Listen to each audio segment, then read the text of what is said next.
Hi, welcome to the second episode of Startup Strides. Today, my guest is Sebastian Hjärne.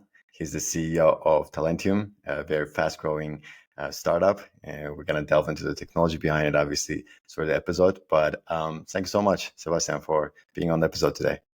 Thank you very much for having me. Super excited about this one. Same. I'm very excited. You have a very cool background. You've also prior to that also co-founded another company, which is really interesting as well. But before we delve into everything, obviously I have to start with a background, just like I do with every guest.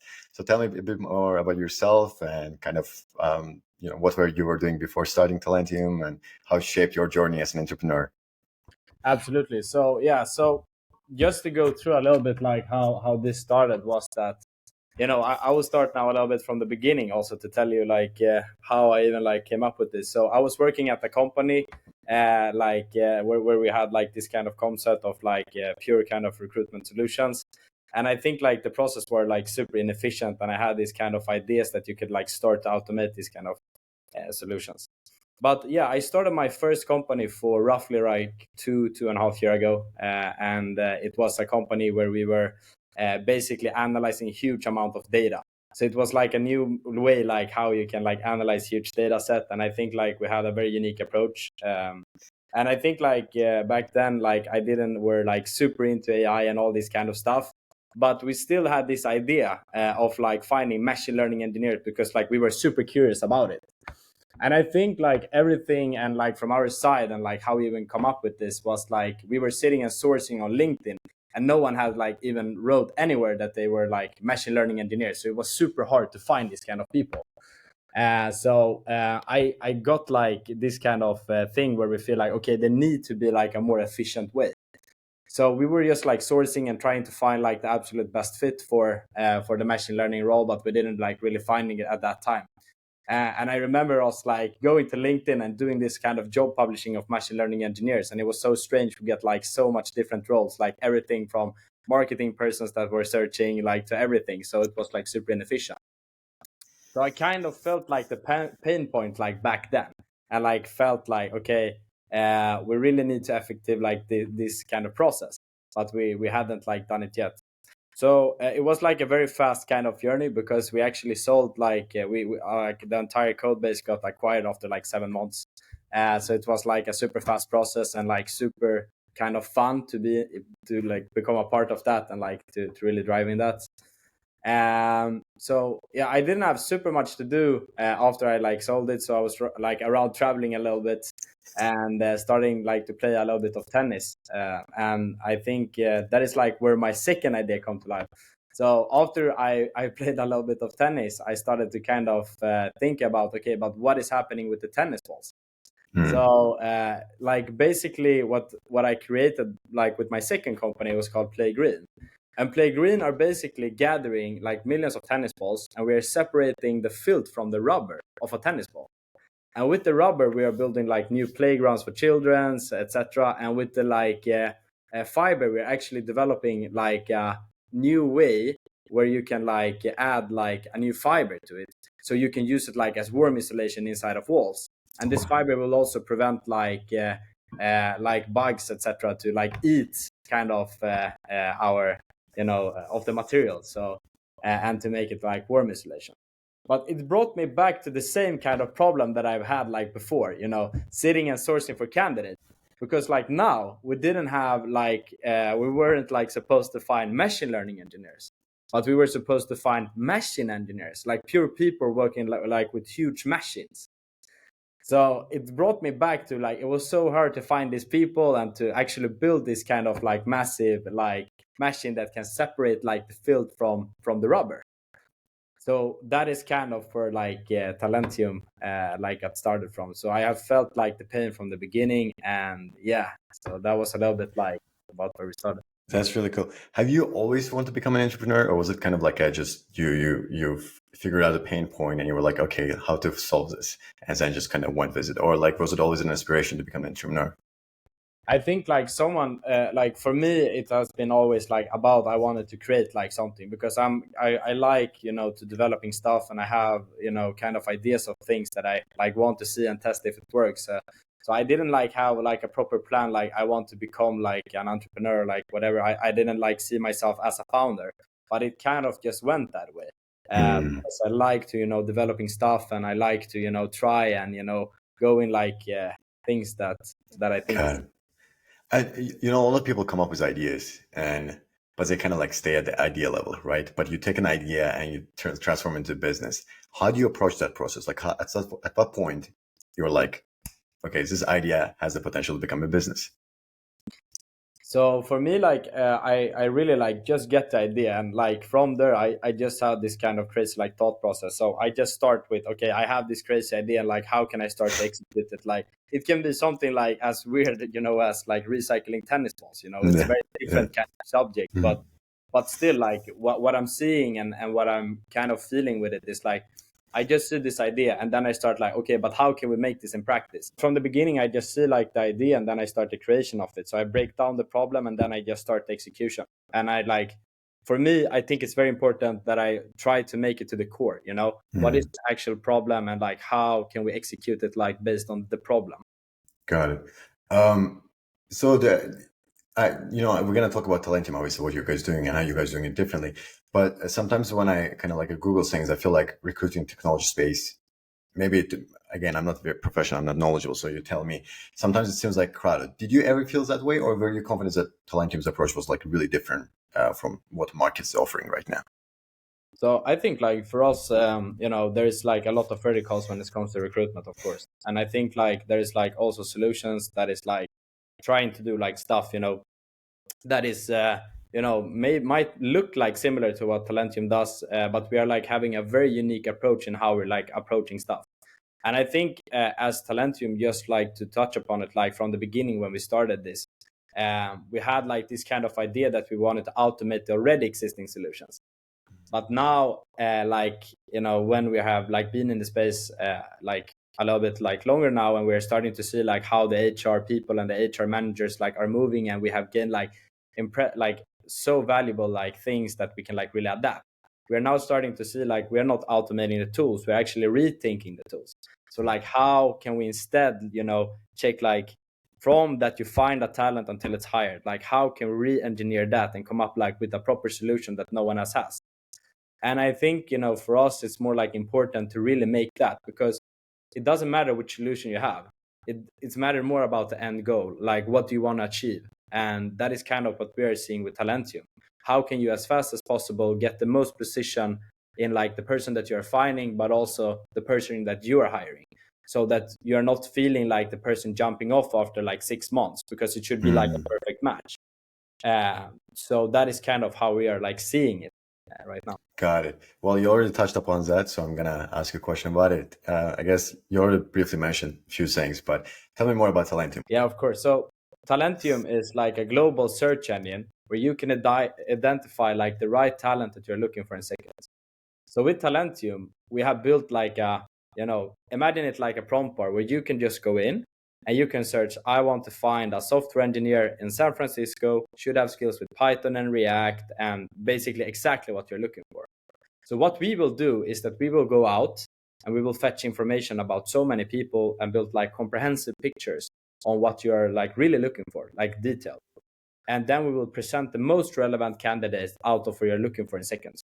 So basically just like prompt it and then like see the results. So the Mm, first thing that we will do is like we will explain why we're choosing each and every single candidate.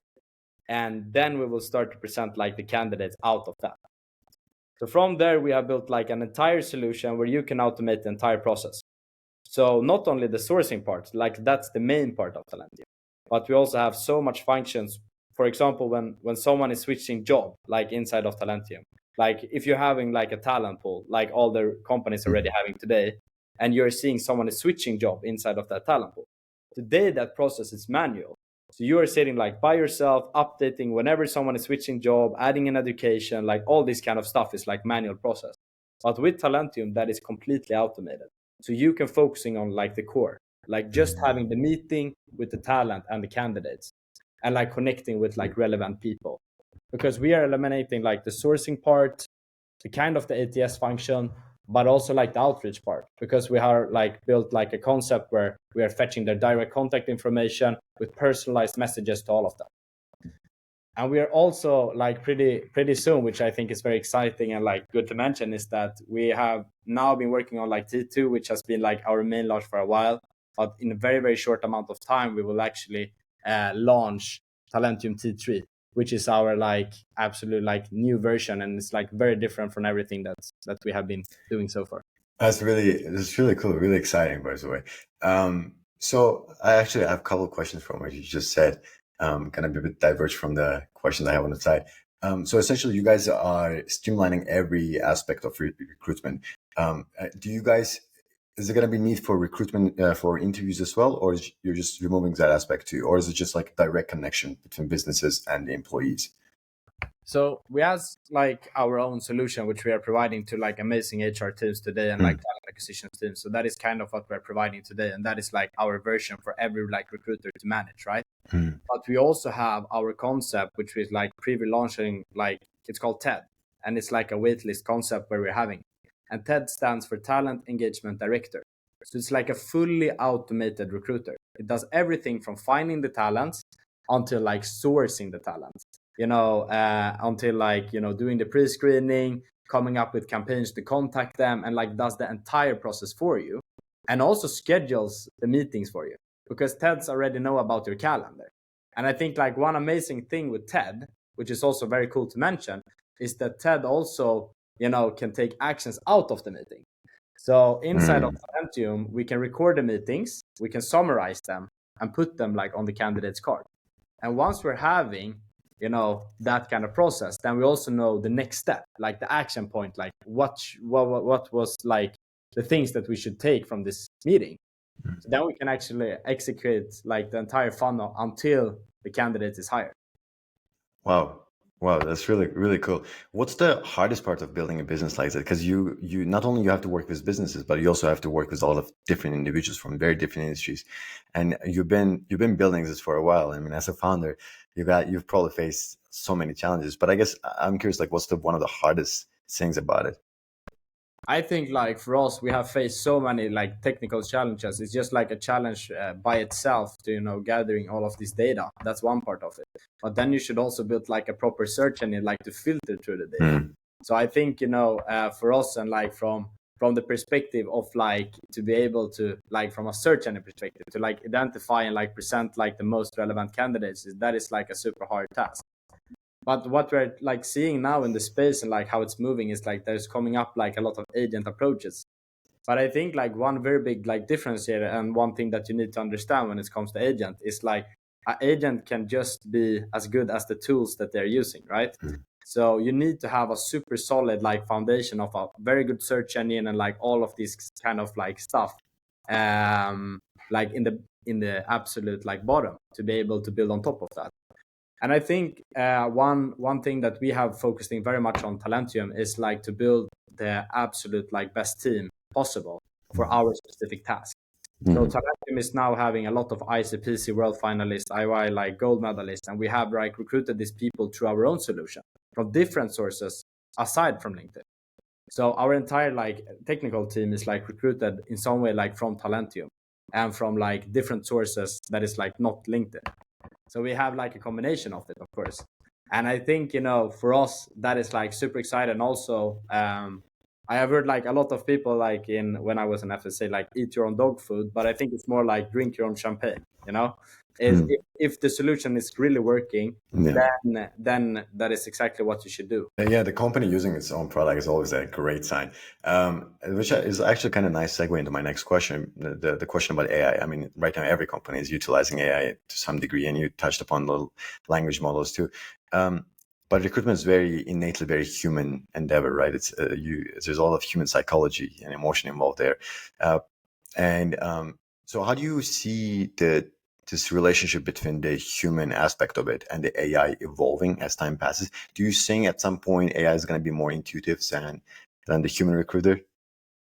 So for me, like, of course, you will be able to provide that, but I think of it like in two aspects. So I think like as more solution grow, there will be like more, kind of AI generated emails. And I already think like I get so many like each day. all these kind of like emails saying like, hey, first name, last name, and it's like this kind of sequence like everyone else is using, and it's like, it's the same. So I think how I see it, like there's a lot of amazing solutions out there, but like the way of contacting this kind of candidates is starting to get like harder and harder because of like everyone is using the same messaging, everyone is using the same AI tools to be able to reach them. So for me, it's more like, okay, how can we really make this like unique? How can you reach out to these talents on different channels that haven't been provided yet? And that is also what Talentium 3.3 will represent, like new ways of contacting candidates. So we are actually switching a little bit in the new approach, like in the old approach, using like this kind of messaging where we are saying like, hey, it's Sebastian, I'm working at this and this. And we're switching it out to become more like selective. And we're saying like, hey, we have found you through Talentium, and we think you are the perfect fit for it. So instead of like made up that it's me who's writing the email, we're just saying more like, yeah, we find you through our system, press here, join our calendar directly.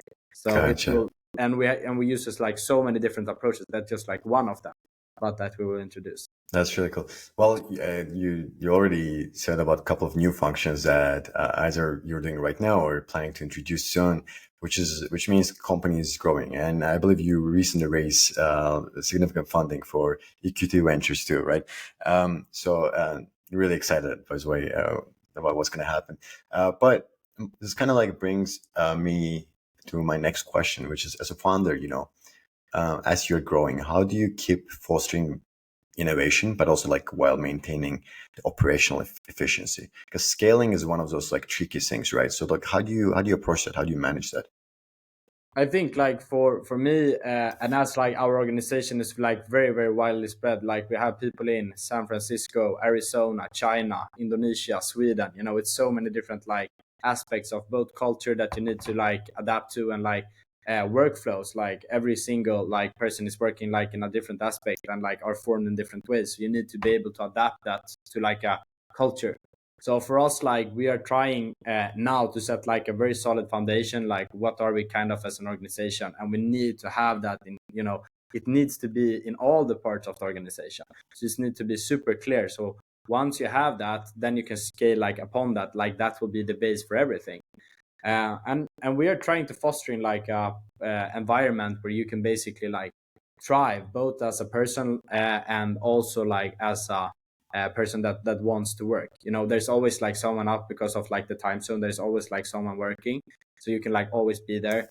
We're also like building this kind of very collaborative workspace where everyone like can work together, and we're like very close as an organization. Like all the parts are always communicating and like refining all the processes, so that everyone like understands, okay, what is happening on the commercial side, because that can be good from a technical perspective also to understand like what is selling and what is not, and that can also like build an idea.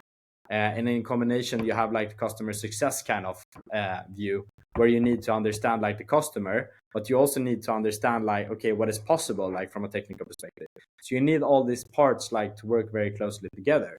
And I think for us, like we are having, so like many things that we're doing like continuously, like everything from, we're having this kind of like just session called like random channel. So each week we are sending like pictures what we did during the weekend, and chatting. So everyone in the team, like from the entire world, like are sending exactly what you're doing, and like, I actually love it. I think it's so cool to see like what everyone else is doing. Yeah. And yeah, that's Yeah. So as a CEO, especially as a startup, you have to do so many different things, right? There's not one function. You just keep doing one function. You're not specialized. You wear so many different hats. And but as companies growing, obviously the responsibilities grow, and et cetera, right? So what key lessons kind of like you've learned throughout your throughout the beginning of the startup to now kind of like scaling, getting it bigger and bigger? How's your role as a founder evolved with Talentium? yeah, I think like from the beginning I was everything. I started as head of product, head of engineering, head of legal, literally like head of customer success, head of like all new deals. But like as you grow, you can also start to outsource kind of your work and like focusing on like overseeing the organization, but of course be part of the daily operation. I think that is like one very cool thing, because I see like a lot of founders like starting to outsource themselves like a little bit too fast. And for me, you still need to be in the processes, like setting the direction, be in the decisions, there. Of course you can have, and I think this is the biggest thing. You can bring in like one CPO. We just like brought in like a CPO, which is by the way amazing.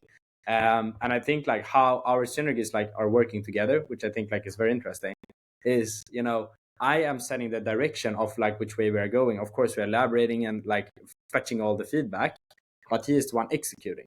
I think if you can like make that happening like in parallel, like working together, that will be like very, very interesting.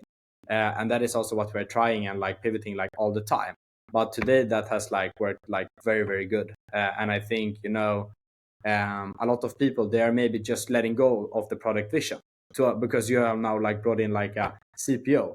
But what is happening then is that, maybe the CPO will form the own picture of like the entire like organization and just run that.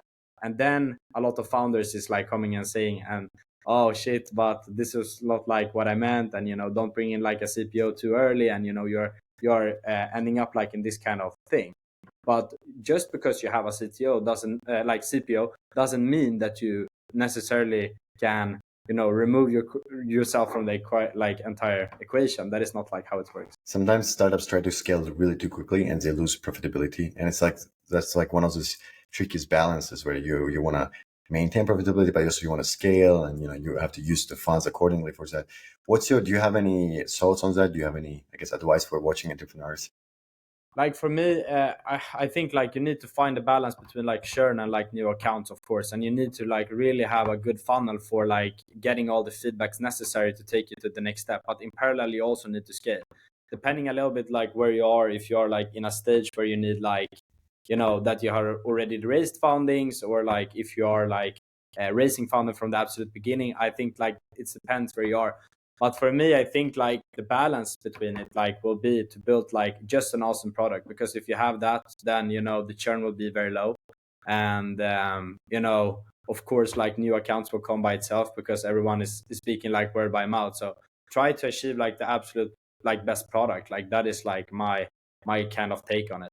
And yeah, I think just listen to what the customer wants, not too much, because you still have your vision, so you need to have the filter for it, but understand what they want and like try to adapt. I think that is super important, and just build like awesome products. VCs go beyond just providing capital, right? It's also like an advice and the talent and et cetera, et cetera.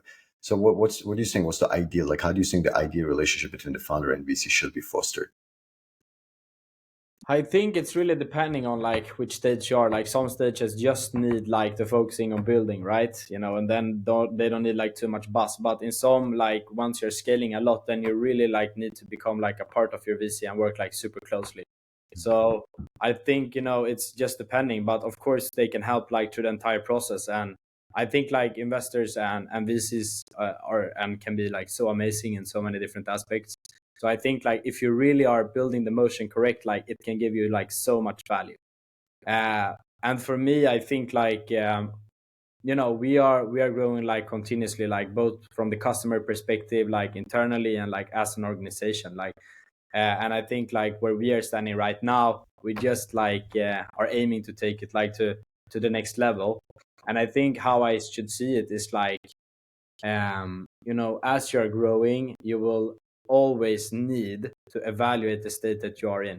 So just because we are in a state that we are in right now doesn't mean it's correct in like half a year. Then we need to still evaluate again, and like in 1 year and in 2 years.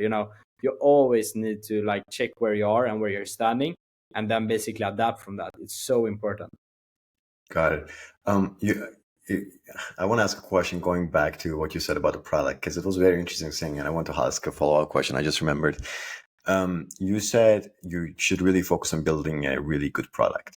And my question to you is, do you think good product sells itself, or do you think you still need a really good like sales team to sell it?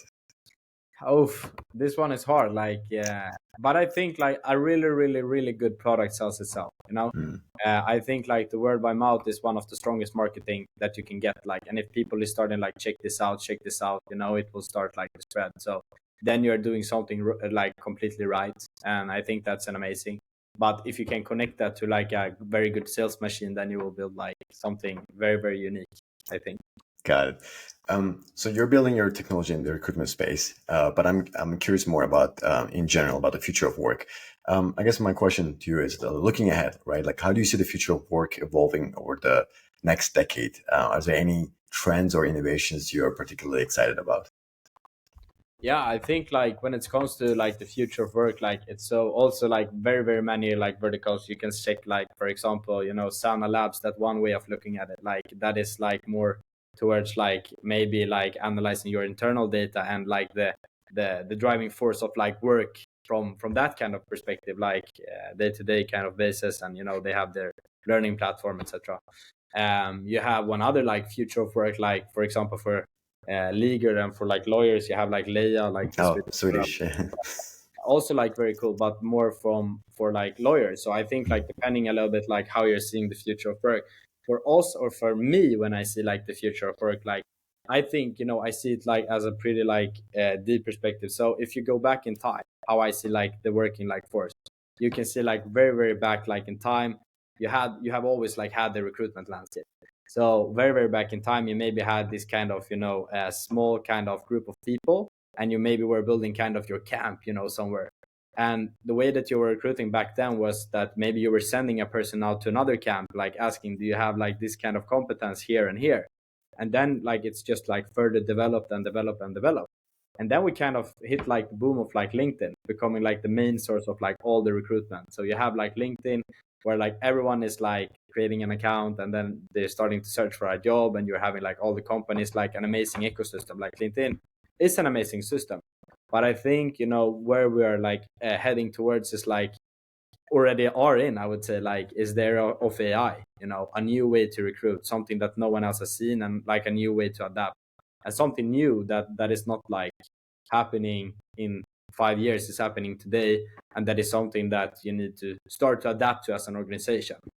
So for me, when it comes to like the future of work, I think we will build like something like to an end-to-end solution for everything, where you basically just like say, hey, this is what I'm looking for, that's it. And then something else is doing something else, just to give you Got a it. yes on it. Got it. I'm really excited where you're going to take Talentium, and hopefully we can stay in touch so I can learn more about your company. I guess we talked a lot about the technology and the startup, and your work as an entrepreneur.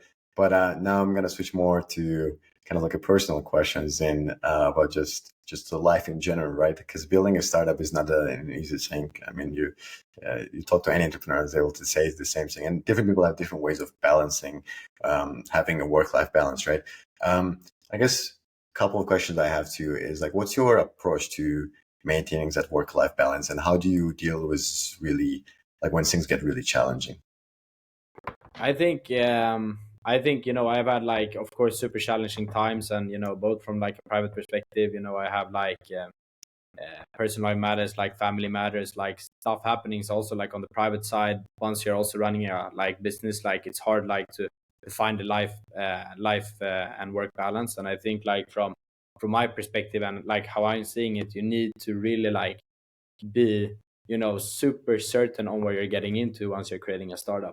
You need to understand that you won't maybe be able to go out and party or like do stuff like that. Of course you can have that, but then you need to realize also that you will need to wake up the day after, you will need to be sharp the day after, and you will need to execute and like do the stuff, because like otherwise someone else will do it, and with more speed, not going out, having more energy than you, and doing the entire thing.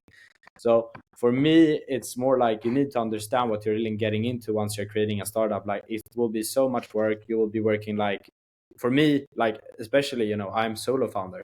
Hmm. I don't have like three or four founders. So you need to really like balance this and like try to, you know, find this. And for me, like one amazing thing has been like meditation and like actually yoga. It's so good for me, to really like find the calm, because like by daily basis you're having like so much going around, and that's like amazing for me just to find like this kind of sweet spot where you can just like relax and like find your kind of self, and then like go down.